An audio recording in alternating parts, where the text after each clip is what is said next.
Hey guys, today in the garage we're going to be working on my 2008 Volkswagen GTI. It is starting to develop occasional misfires and down on power, and if you really get into the throttle it'll definitely misfire, so more than likely it's time to clean the intake valves. This car has 165,000 miles now, and I think I did it originally at about 80,000 miles, so it makes it due again. This is an FSI turbo engine, or BPY code engine, so it's direct fuel injected. The inherent problem with direct fuel injection is there's no fuel on the backside of the intake valves to keep them clean. So that and the combination of the crankcase ventilation, they get pretty nasty and dirty. All that leads to dirty intake valves and poor air intake and poor performance. So let's get after it.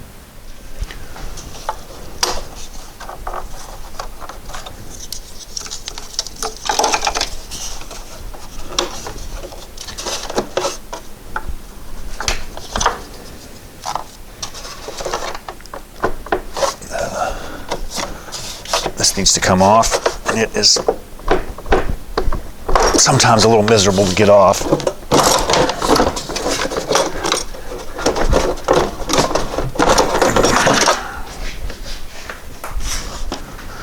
There's the intake manifold we need to get out of there. So pretty much everything that attaches to it needs to come off. It's been about 5 or 6 years since I've done this, so maybe a little rusty. PCV hose needs to come off. Basically squeeze those ears together and it comes off. This needs to unplug. I think this is a fuel pressure sensor. And the clip is on the back side.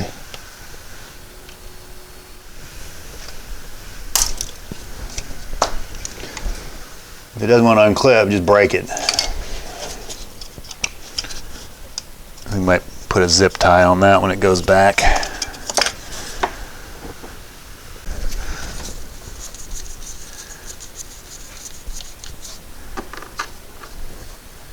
So that's a fuel pressure test port. Let's see if we can bleed some of this pressure off.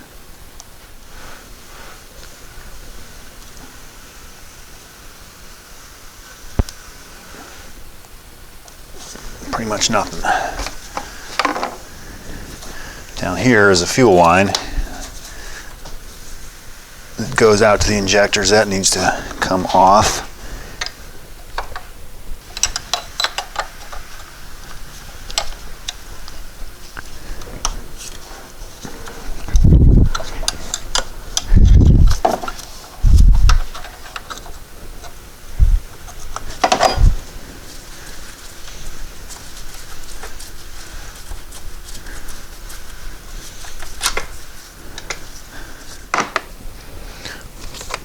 There's another hose connection here. Well, that was easy.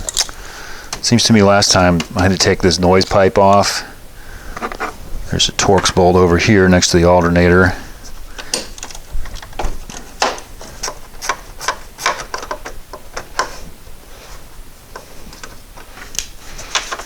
There's an 8mm bolt here.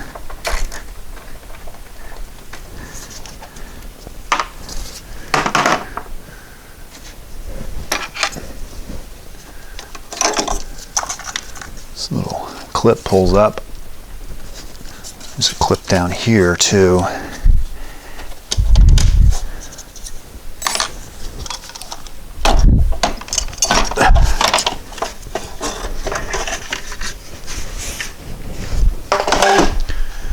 So there's evap and fuel lines that all connect up here.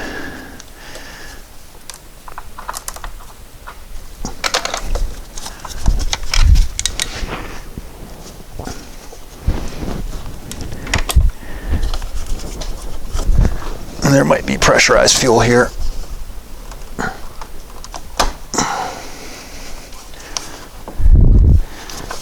One, two,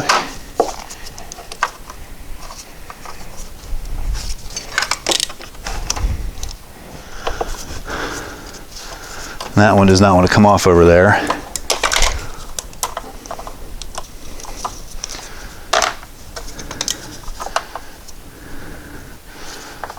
So let's take it off right there.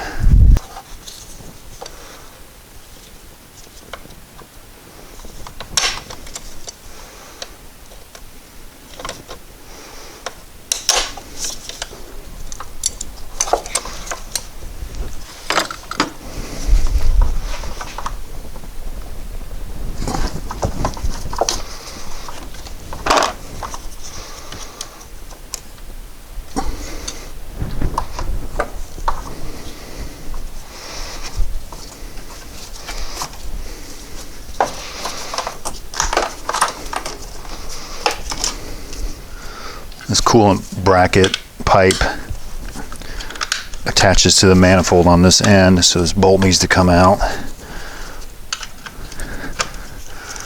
They've actually flattened it a little bit so a socket will get in there.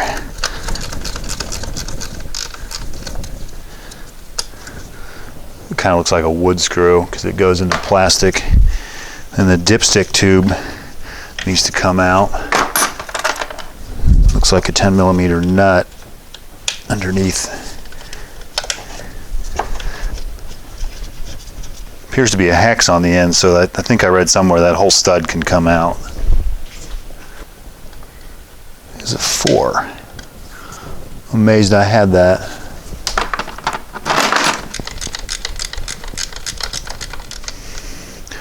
This throttle body's mounted on the bottom of the intake. That needs to come off, and the bolts come up through, so as I recall, this was a humongous pain last time.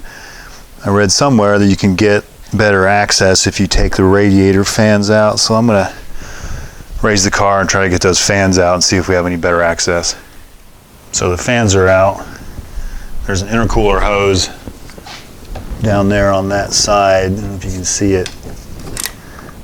You got to pop that loose to get the fans to come out, and there's a bracket that holds that black plastic pipe that comes up to the throttle body, to the block. You have to take that off and it'll come back and the fans will come out. Now we'll get this hose clamp.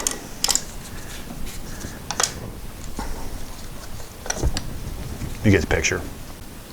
Way down there in the front is a 10mm nut, and that holds the rest of that charge pipe, so that'll have to come off. And then that thing should come out of there and we should be able to see the bolts for the throttle body. So that hose is off, and I've unhooked the electrical connections to the throttle body. There's bolts up through the manifold that hold this on. They appear to be T30. This actually looks like the easiest one to get to.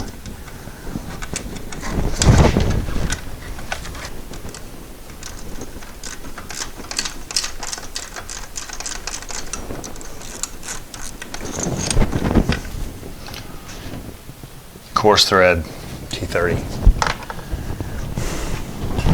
Seems like I had to do this all by feel last time too.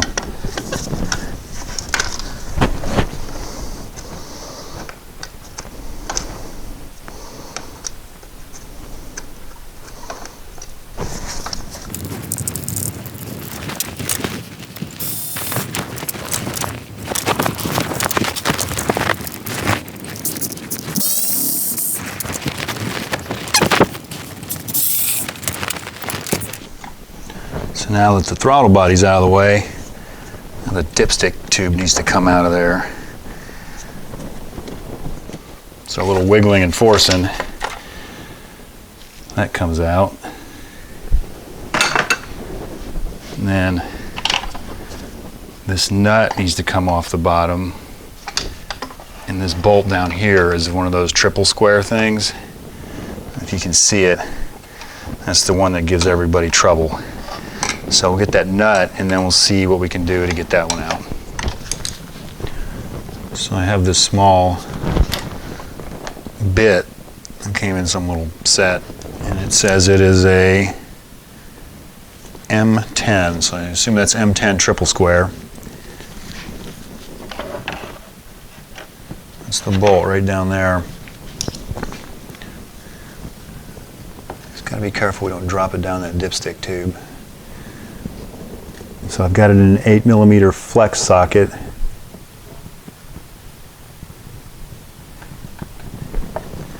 The 1/4" drive extension. See if this is enough to get it loose. Yes. Okay, now I'm gonna. Might not have been a bad idea to tape that to it.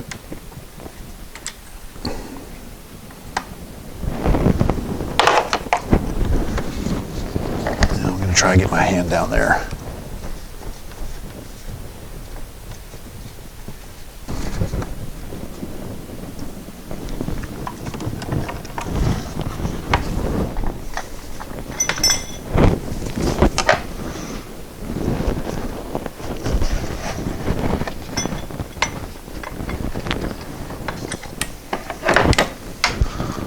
So I think we're ready to go after the intake manifold. There are T30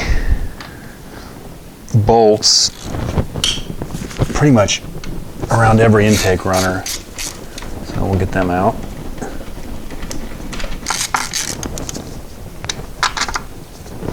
They're long ones too.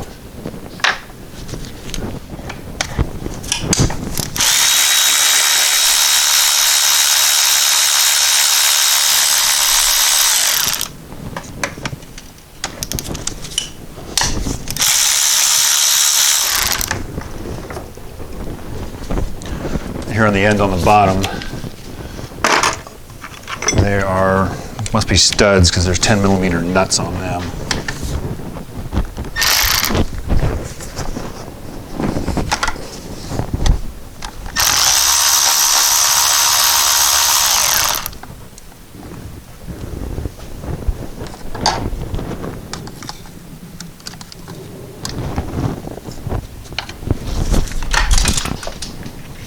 Save the bolt and lose the socket. Great. Those are all out.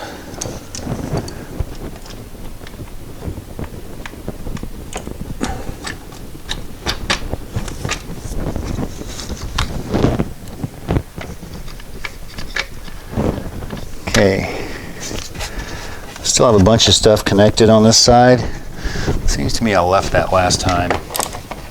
And I just pulled the intake back far enough to get it out of the way.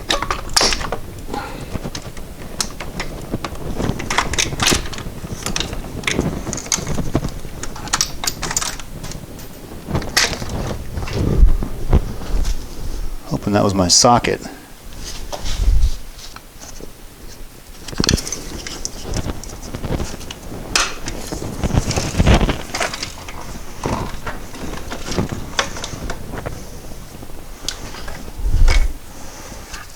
Okay, now I'm going to tie this to the side.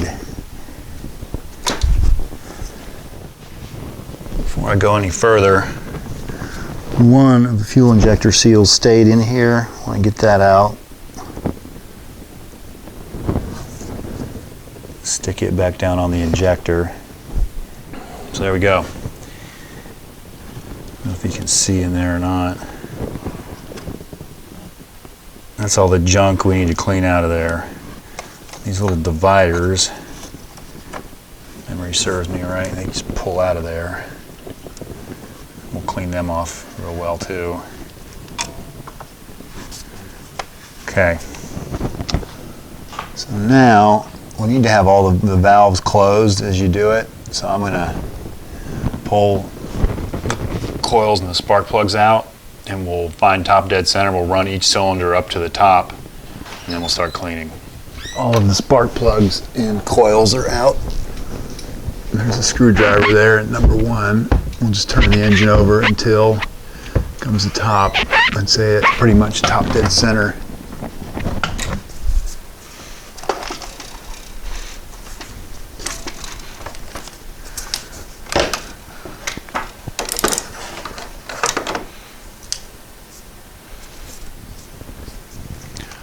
This is now the next day. We have all those cleaned. As clean as they're going to get anyway. I don't think you can ever get it all out of there without like doing walnut hull blasting or something, but that's good enough. Clean these up. as well as they would clean up in the parts washer. Now these will slide back in. And these dividers slide in. I will show you as much as I can putting this back together. That's not just repetition of removing it. I am going to put around the injector O-rings. They say to replace them. I didn't need to last time, but I will lubricate them with motor oil when I put this back on and make sure they slide on properly.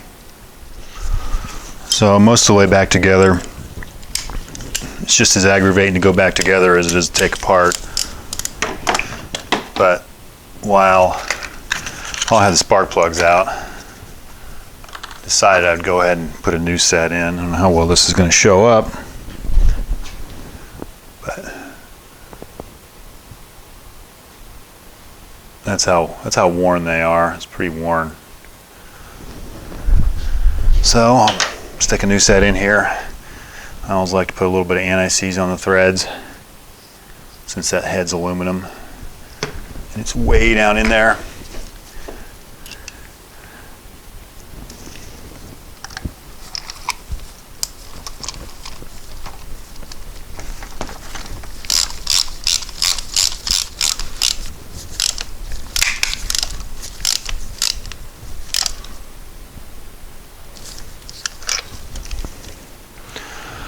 Now I got to fish out the rubber insert for the spark plug socket. So I'll do that and put the rest in, and then we'll finish draining the oil, change the filter, put oil in, put it back together, and see if it starts. Okay, it's all back together. Let's see if it runs.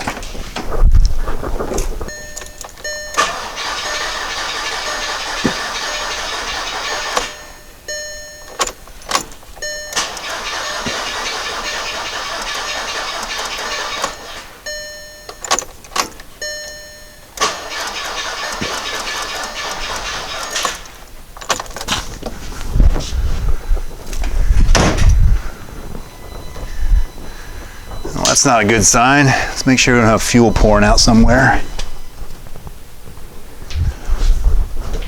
No, but we'll go ahead and throw the battery charger on it for a few minutes. Okay, so we've been back together for a couple weeks. We now have a new battery, which we knew that was coming. 5 years. So I didn't really show the tools we used to clean the intake valves, but this seemed to work best. Metal pick. Yeah, ignore that part about not using metal tools. With a 90, a straight one, and then this brush on a drill. You can get down in there with some brake cleaner and then blow it out and keep. But anyway, it runs much better now.